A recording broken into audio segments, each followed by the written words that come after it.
Incredible, isn't it? 500,000 people arriving every morning. Nobody leaving.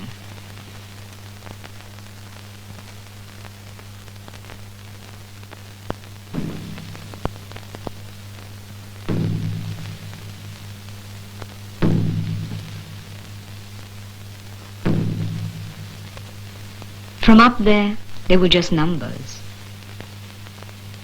Down here, they're people.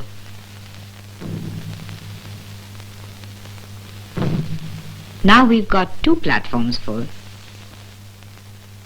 Sometimes it's hard to remember I'm a human being.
I love Bombay.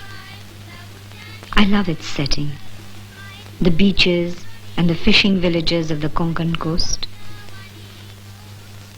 7 islands were joined more than 300 years ago to form a trading post for the East India Company, planting the seeds of a very extraordinary future.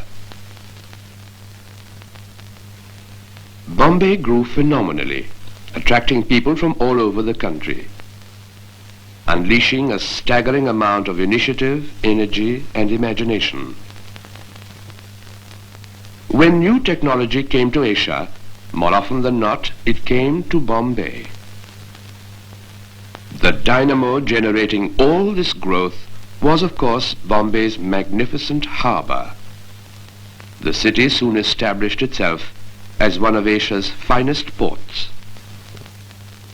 In 1865, Indian cotton catapulted into worldwide importance, and with it, the city of Bombay. Today it is a nerve center of the nation's economy,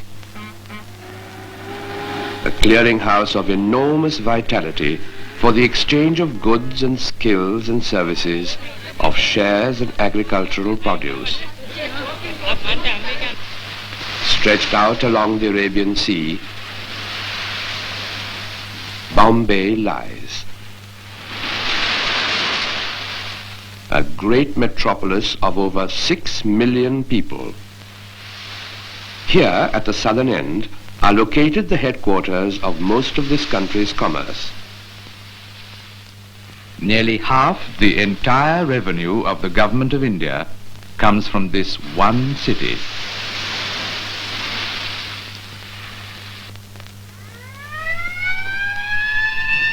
Nearby lies the great industrial belt of cotton mills. People live as close as possible, often illegally. But which is worse, the temporary slums or the permanent ones? In these tzars, entire families live in single rooms. The toilets are communal.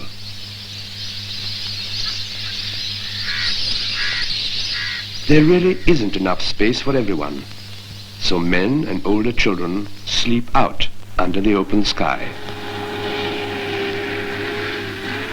Morning arrives, and with it starts the collection of water for the day's needs, the elementary essentials of life. Isn't that marvelous? She's smiling. Even under these conditions, people retain their humanness, their dignity. These aren't the poorest people in Bombay. It is simply that they cannot compete for the space and services they require.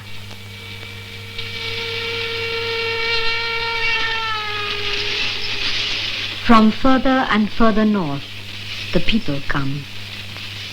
About 2 or 3 persons a day are killed, falling off these trains.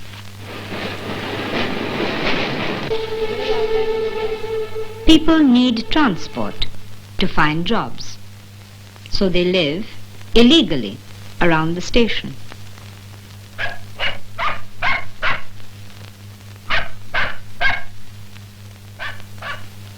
Do we really have to treat people this way?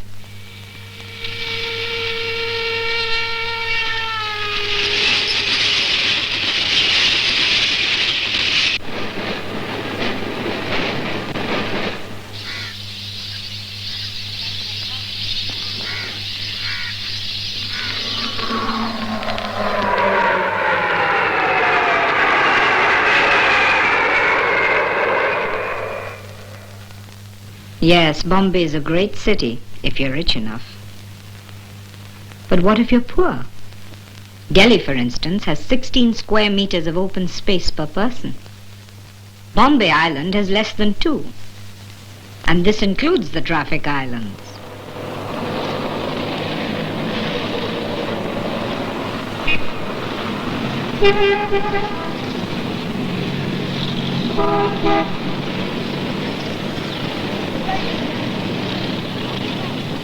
All around, the city is breaking down.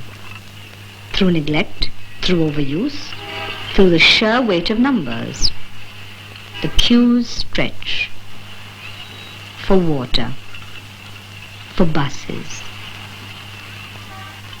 Every day the waiting's becoming more and more part of the lifestyle of the city.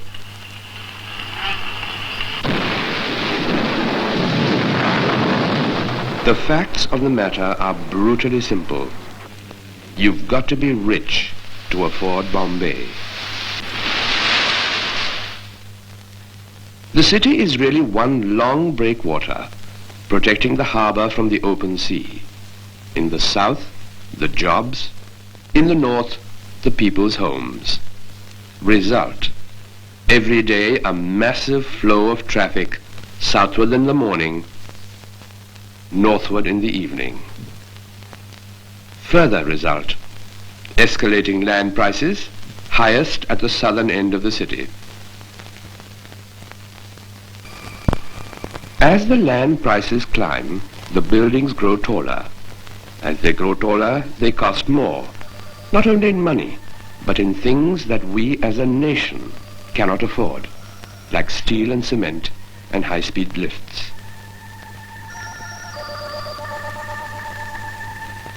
But don't tall buildings mean more homes for everybody? If we look at land in a city, we find that only about a third is residential. The rest is used up by industry, transport, commerce, and other things. Now let's halve the residential space, keeping all the other areas constant. The overall circle is somewhat smaller, but squeezing all those people into high-rise buildings is going to raise the price of construction, forcing the poor out onto the pavements. On the other hand, if we double the residential areas, we will have only a slightly larger circle, but the poor will have a place to live.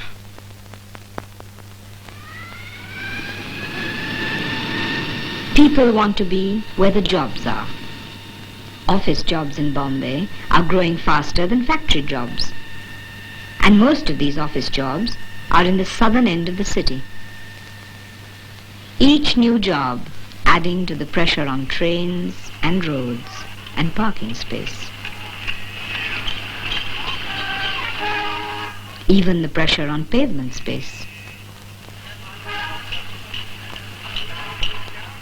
10 million people by 1985. How will we find more space?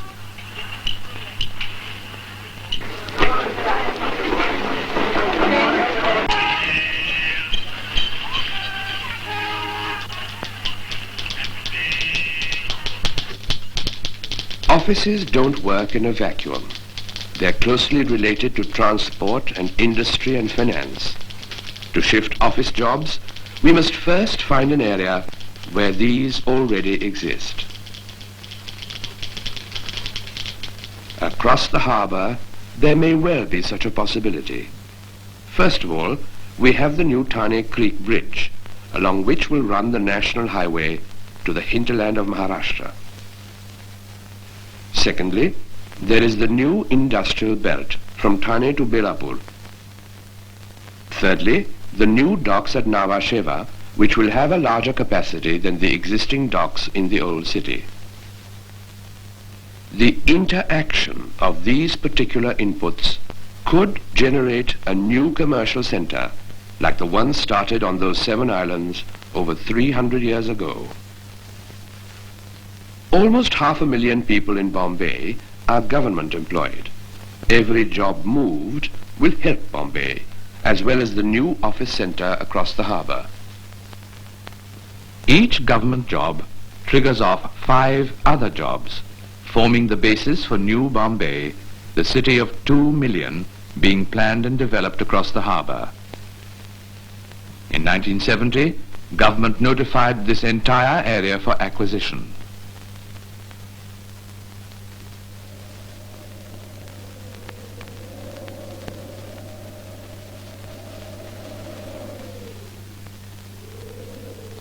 "55,000 acres of land running from hills down to water, an urban effort on a scale unparalleled anywhere in the world today."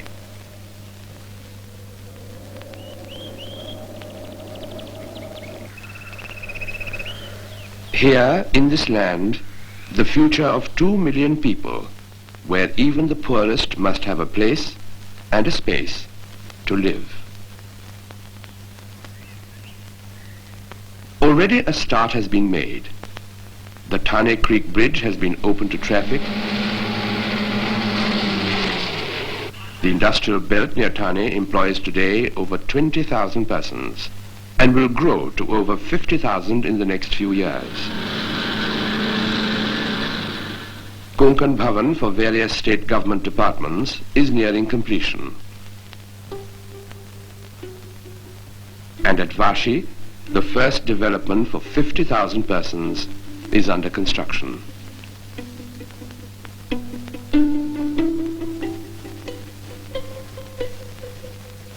In these terraced units, each family has a small open-to-sky space to grow plants and sleep out at night.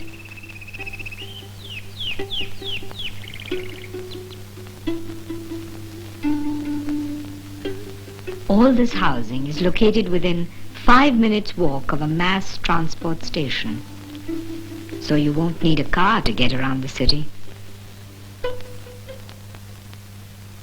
Opening up the harbour will bring the waterfront back to Bombay. Plazas, like the gateway, along the eastern shore of the island will change the north-south structure into an east-west one. And looking eastward, the energy of New Bombay will stimulate development in the mainland, opening up new growth across the state.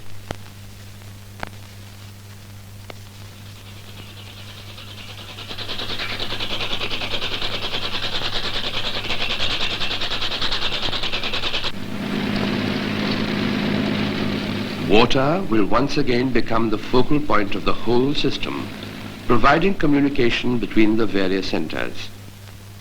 And in the middle of it all, the island of Elephanta.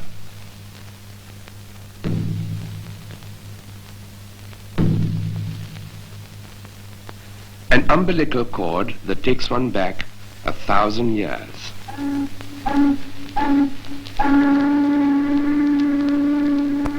Bombay from now on will become a multi-centered city around the harbour, each new centre opening up more space for the people of this city.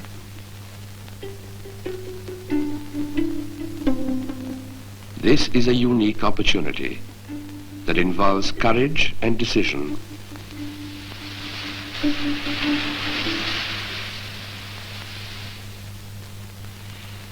Do you think we'll make it? Do you think we'll be able to turn Bombay again into a place we can live in and work in and enjoy being in?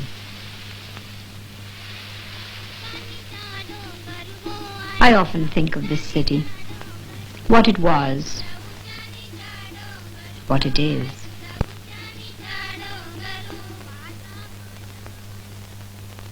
And what it could become again.